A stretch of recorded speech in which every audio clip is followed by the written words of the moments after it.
দর্শকদের জন্য নামাজের মধ্যে বাইরের কিছু কাজ আছে, ভিতরের কিছু কাজ আছে। সেই কাজগুলো করার পরই তবে নামাজ সম্পূর্ণ হয়। আমার প্রশ্ন হলো, নামাজের বাইরে এবং ভিতরে আবশ্যকীয় কাজ, অর্থাৎ নামাজের ভিতরে আর বাইরের খরচগুলো কি কি? দর্শকদের জন্য যে কেউ বলতে পারে, বাইরে এবং ভিতরে উভয় বলতে হবে। শরীর কাপড় জায়গাকার ও কেবলা সদকাত নিয়ত করা। এরপর আর কেউ? না বলা যাবে না। নামাজ আমরা প্রত্যেকেই পড়ি, কিন্তু জেনে রাখাটা আবশ্যক যে কোন জিনিসগুলো না হলে আমাদের নামাজই হবে না।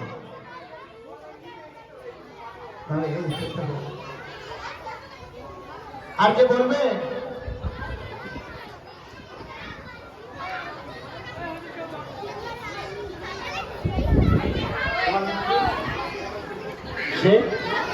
শেখ ফারিদ, তুমি যেগুলো বলেছো এগুলো কিসের কিসের কিসের ফরজ? শেখ ফারিদ বাইরের গুলো উত্তর দিয়েছে, একটা ছড়া আকারে মানে উত্তরটা করেছে, শরীর কাপড় জায়গা পাক, তিনটে একসঙ্গে। নামাজ পড়তে গেলে তিনটে জিনিস পাক হতে হবে, শরীর কাপড় আর জায়গা, এই তিনটে জিনিস পাক হতে হবে। তাই একসঙ্গে বললো শরীর কাপড় জায়গা পাক। দ্বিতীয় বললো ওয়াক্ত, কিবলা, সতর্কতা। ওয়াক্ত মানে প্রত্যেক ওয়াক্তে ওয়াক্তে সময়ে সময়ে নামাজ পড়তে হবে। একবারে সারাদিন নামাজ পড়বো নি, রাতে গিয়ে সকাল আর জোহর আসর মাগরিব একসঙ্গে পড়ে নেবো, এমনটি কিন্তু নয়। প্রত্যেক ওয়াক্তে, জোহর ওয়াক্তে জোহর, আসরের ওয়াক্তে এরকম ওয়াক্তের সঙ্গে নামাজ পড়তে হবে। আর সতর্ক মানে যতটুকু শরীর না ঢাকলে আমাদের নামাজ হবে না। শরীরের ঢাকার অঙ্গগুলো, যেমন পুরুষের আবশ্যকীয় সদর হলো হাঁটুর নিচে থেকে নাভির উপর পর্যন্ত, আর মহিলাদের সমস্ত শরীরটা হাতের কবজি, মুখের চেহারা, পায়ের পাতা বাদ দিয়ে। তো এই সতর্কতা এটাও আমাদেরকে ঢাকতে হবে। সুন্নত তরিকায় ঢাকা পুরুষদের জন্য শুধু ওইটুকু নয়, গায়ে জামা থাকবে, মাথায় টুপি থাকবে।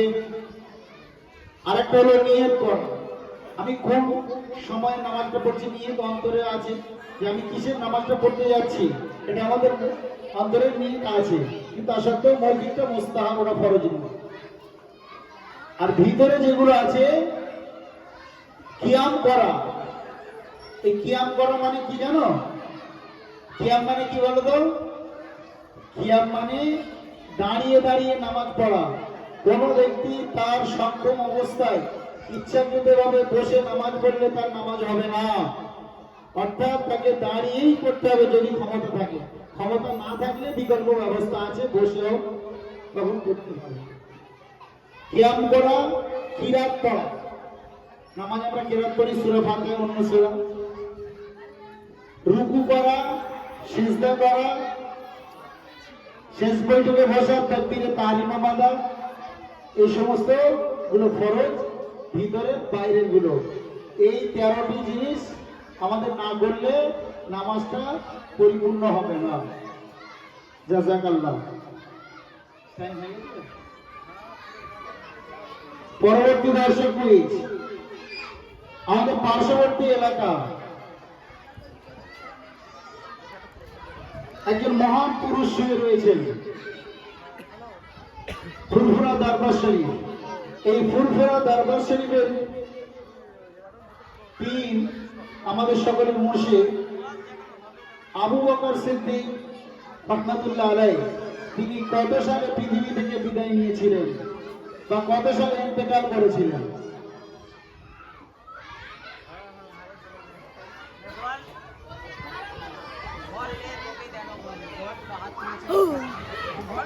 না দাঁড়াও, ঠান্ডা। যাকে আমরা দাদা হুজুর কেবলা বলি, তিনি কত সালে ইন্তেকাল করেছিলেন?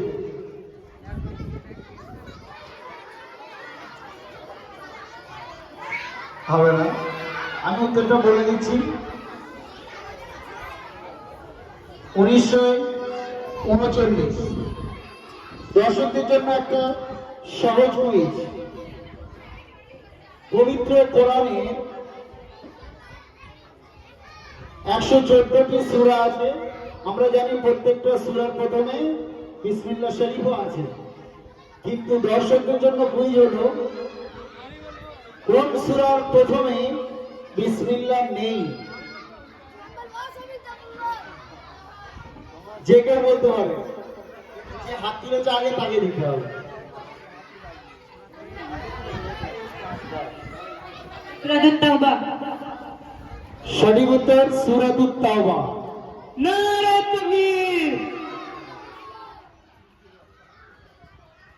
কোরআন সম্পর্কে আমরা একটা জানি, পবিত্র কোরআনে একটি সূরা আছে, সেই সূরাকে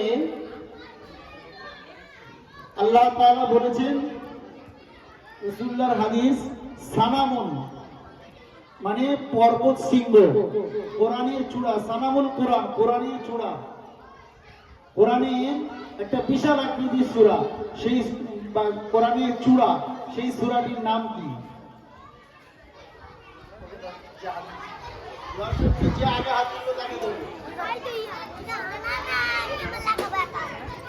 সূরা বাকারা।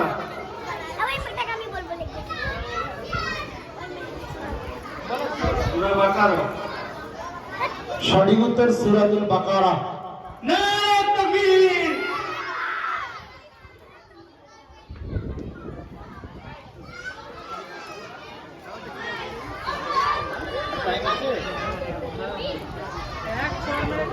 কোরআন পাক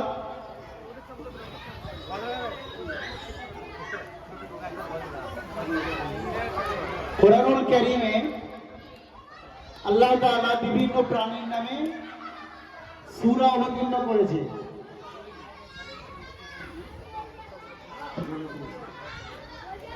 কোরআনুল কারীমে বিভিন্ন প্রাণীর নামে সূরা আছে, তার মধ্যে একটি প্রাণীর নাম আমরা জানি জালমনি, মাকড়সা, তাই না? সূরাটির নামই মাকড়সা, কিন্তু আমার প্রশ্ন হলো আরবিতে এই সূরাটির নাম কি? যে একবার বলে দিয়েছে তাকে পরবর্তীতে সুযোগ দেওয়া হবে, প্রথমে কেউ না পারলে দ্বিতীয়বার বলছে, সবাইকে জানার সুযোগ দিই।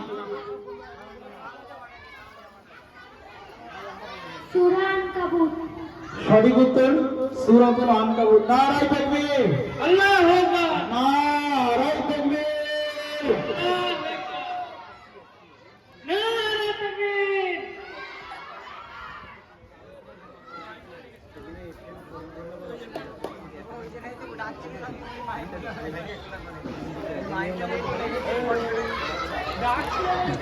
বি কোন গ্রুপটা? সি কোন গ্রুপটা? সি আর কি আছে? এফ।